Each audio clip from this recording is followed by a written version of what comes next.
This surah gets its name from the word al-Fil, which comes in the first ayah.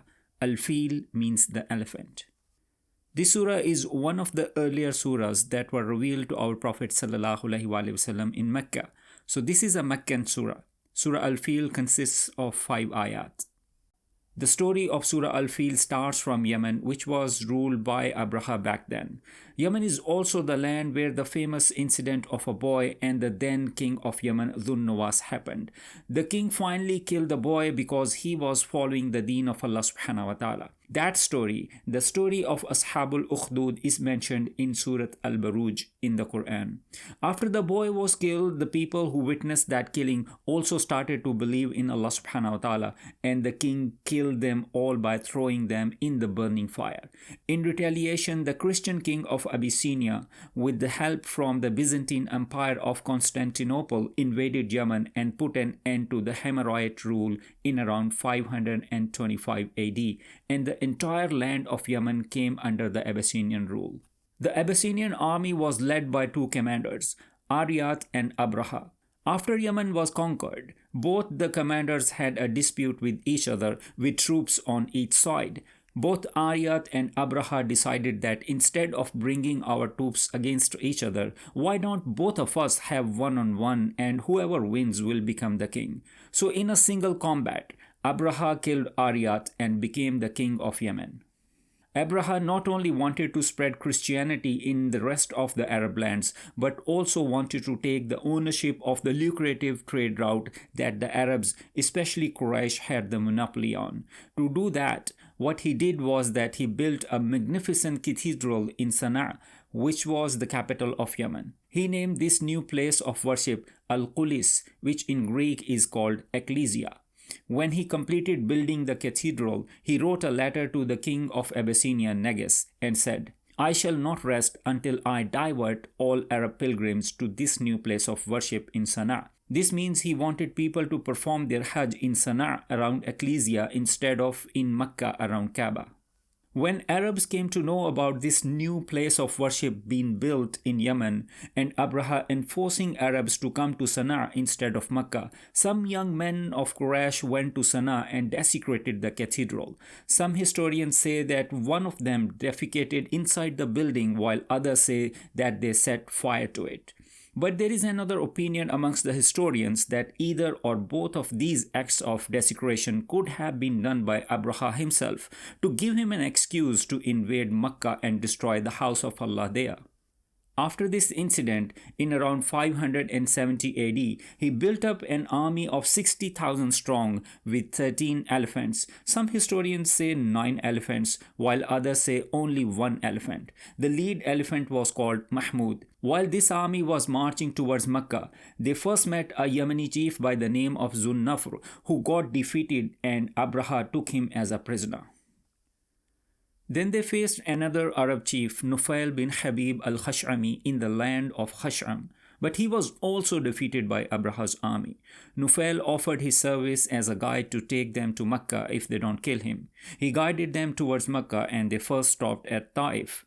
When people of Taif saw such a big army, they told them straight away that they were not going to put up a fight. The people of Taif back then used to worship Lat, and they also had a temple for Lat in Taif. So they told Abrahah that the house you are going to destroy is in Makkah, and we don't have any problems with you going to destroy Kaaba. In fact, one of the tribes in Taif, Bani Saqif, sent one of their men, Abu Rigal, as a guide with Abrahah's army. When this army arrived at a place called al-Mughammas, which is 3 miles short of Mecca, Abu Rigal died and he was buried there.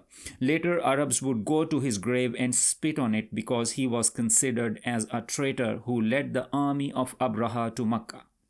While the army was camped at al-Mughammas, Abrahah sent his vanguards forward, and they brought back plunders of the people of Tihama and Quraish, which also included 200 camels of Abdul Muttalib, who is the grandfather of our beloved Prophet ﷺ. Then he sent an envoy to Makkah to tell the locals that they are not here to fight, they are here only to destroy Kaaba. If Meccans let them destroy Kaaba, they won't harm them, but if they want to fight, let the sword decide between you and us. Abdul Muttalib was the chief of Makkah at that time, so this envoy came to him and told him about their intention. He said that we have no power to fight such a big army. This is the house of Allah, and if He wills, He will save this house. The envoy asked him to go with him and talk to Abrahah. Abdul Muttalib had dignity and honor in his personality. While Abrahah saw him coming from a distance, he was so impressed that he came down from his throne and sat with him on the carpet that was laid close to his throne. Abrahah said to Abdul Muttalib, "Tell me, what do you want?" Abdul Muttalib said, "I only want my camels back." Abrahah said, "I was very impressed when I first saw you coming, but now that you are only concerned about your camels, you have lost dignity in my eyes. You don't have any regard for your sanctuary and the sanctuary of your forefathers." Abdul Muttalib said, "I am the owner of my camels only, and I am requesting you to return them to me. As for the house, it has its own owner, and he will defend it." And he said, "I leave this matter between you and Allah." He got his camels and went back to Quraish and said to them to leave the city and go to the mountains with their families. Then he went to Kaaba with the iron ring of Kaaba's door and prayed to Allah alone. This was the time when there were 360 idols in and around Kaaba, but at this critical moment, they only knew that these idols can't do anything, and they prayed to Allah and Allah alone. Next morning, Abrahah prepared to enter Makkah, but the lead elephant Mahmud knelt down. It was beaten up with iron bars and goaded, but it won't get up. When they made it to face north, south, or east, it would immediately start off. But as soon as they would direct it to Makkah, it would kneel down. While they were trying to manage Mahmud, swarms of birds appeared in the sky, with each bird having stones of baked clay, hijaratim min sijil, in their beaks and claws, and they dropped them on the troops. Wherever the stone would hit the troop, his skin would start to disengage from his flesh. According to Ibn Abbas radiallahu anhuma, the flesh and blood flowed like water, and bones of the body became visible.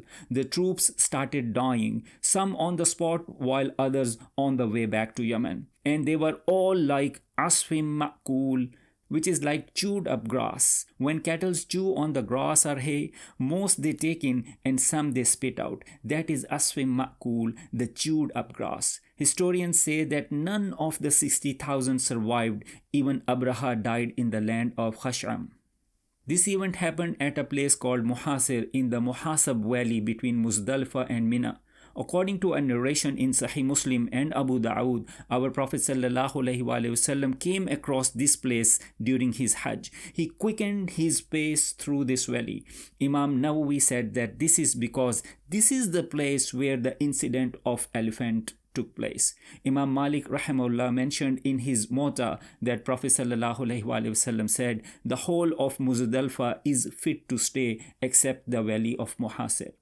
Now let's dive deeper into the history to find the real motive behind Abrahah's attack on Makkah. But before that, a quick geography lesson here. If we take Makkah in the center, up north is Syria and down south is Yemen. During those times, there were two centers of civilization in the world.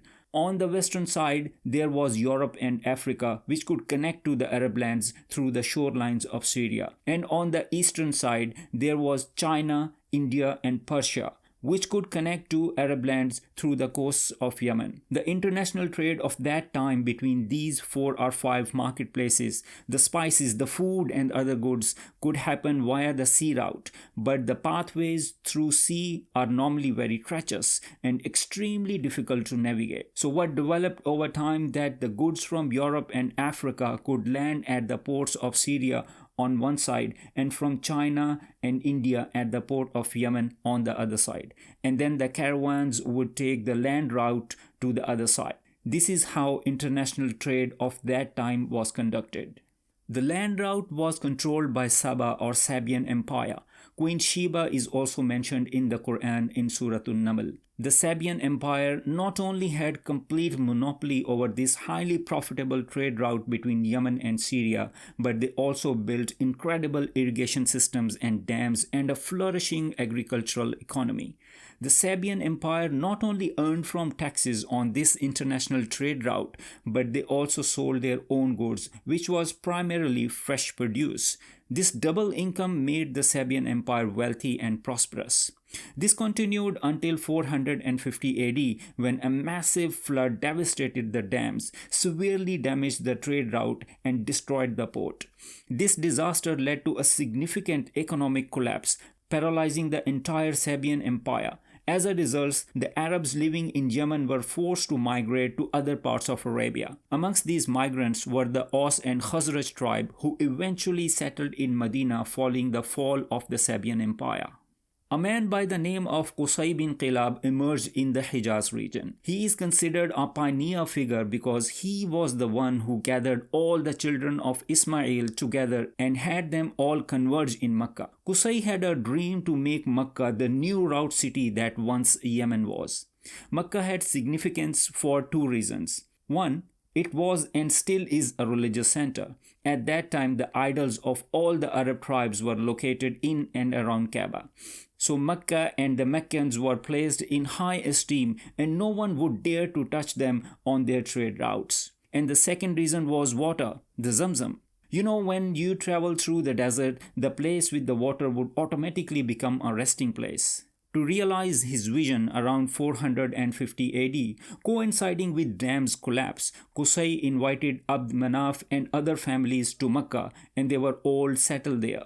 From this new settlement, four notable leaders emerged, all of whom were brothers: Hashim, Abdul Shams, Abdul Muttalib, and Naufal. These four men decided to set out and talk to other powers in the region to get acceptance for Makkah being the new trade center of the region instead of Yemen. So Hashim went to the king of Ghassan, Abdul Shams went to Habasha, Abdul Muttalib went to whatever was left of the collapsed Yemeni empire, and Naufal went to Iraq and Persia, and they all made trade deals with them. The deal was that all the regional governments or power centers will provide safety and security to the trade caravans of Quraysh. These four Qurayshi leaders created convenience for the trade to go on smoothly and securely. And one word for convenience in Arabic is ilaf. That is why all four of them were named Ashabul Ilaf, the people of convenience. This is where the next surah, Surah al-Quraish, links with Surah al-Fil. Li-ilafi Quraish, for the accustomed convenience of Quraish. Ilafihim rihlat ash-shita'i was-sayf, their accustomed convenience and security in the caravans of winter and summer. Quraysh only had to secure these Ashabul Ilaf deals with external powers because internally they were secure already. Why? Because they were the custodians of Kaaba, which means they were also the custodian of 360 idols that were the gods of other tribes. And if any of the Arab tribe would mess with Quraysh, they would kick their idol out of Kaaba, and that would bring great humiliation to the leaders of that tribe in front of their people. With the collapse of Sabian Empire and the rise of Mecca as a new trade center under the control of Quraysh, an event that occurred about 120 years before the birth of our Prophet ﷺ, the region experienced significant upheaval. The Sabian Empire faced several power shifts. First, it fell to Christian rule, and then to extreme hardline Jewish control. This Jewish regime persecuted the local Christian population, including the tragic event of Ashabul Ukhdud, which resulted in the death of thousands of Christians. These events paved the way for the Roman-controlled Abyssinian Christian rule in Yemen. Under this Yemeni Christian rule, Abrahah sought to restore Yemen's former economic prominence. To achieve this, he constructed his own house of worship in Sana'a, using religion as a facade to gain attention and earn sympathy. However, when his efforts faltered due to an alleged act by few young men from Quraysh, he assembled a formidable army of 60,000, including one or more elephants, with the intent to destroy the house of Allah, Kaaba. The outcome of Abrahah's attack and the fate of his army is recounted by Allah subhanahu wa ta'ala in this surah.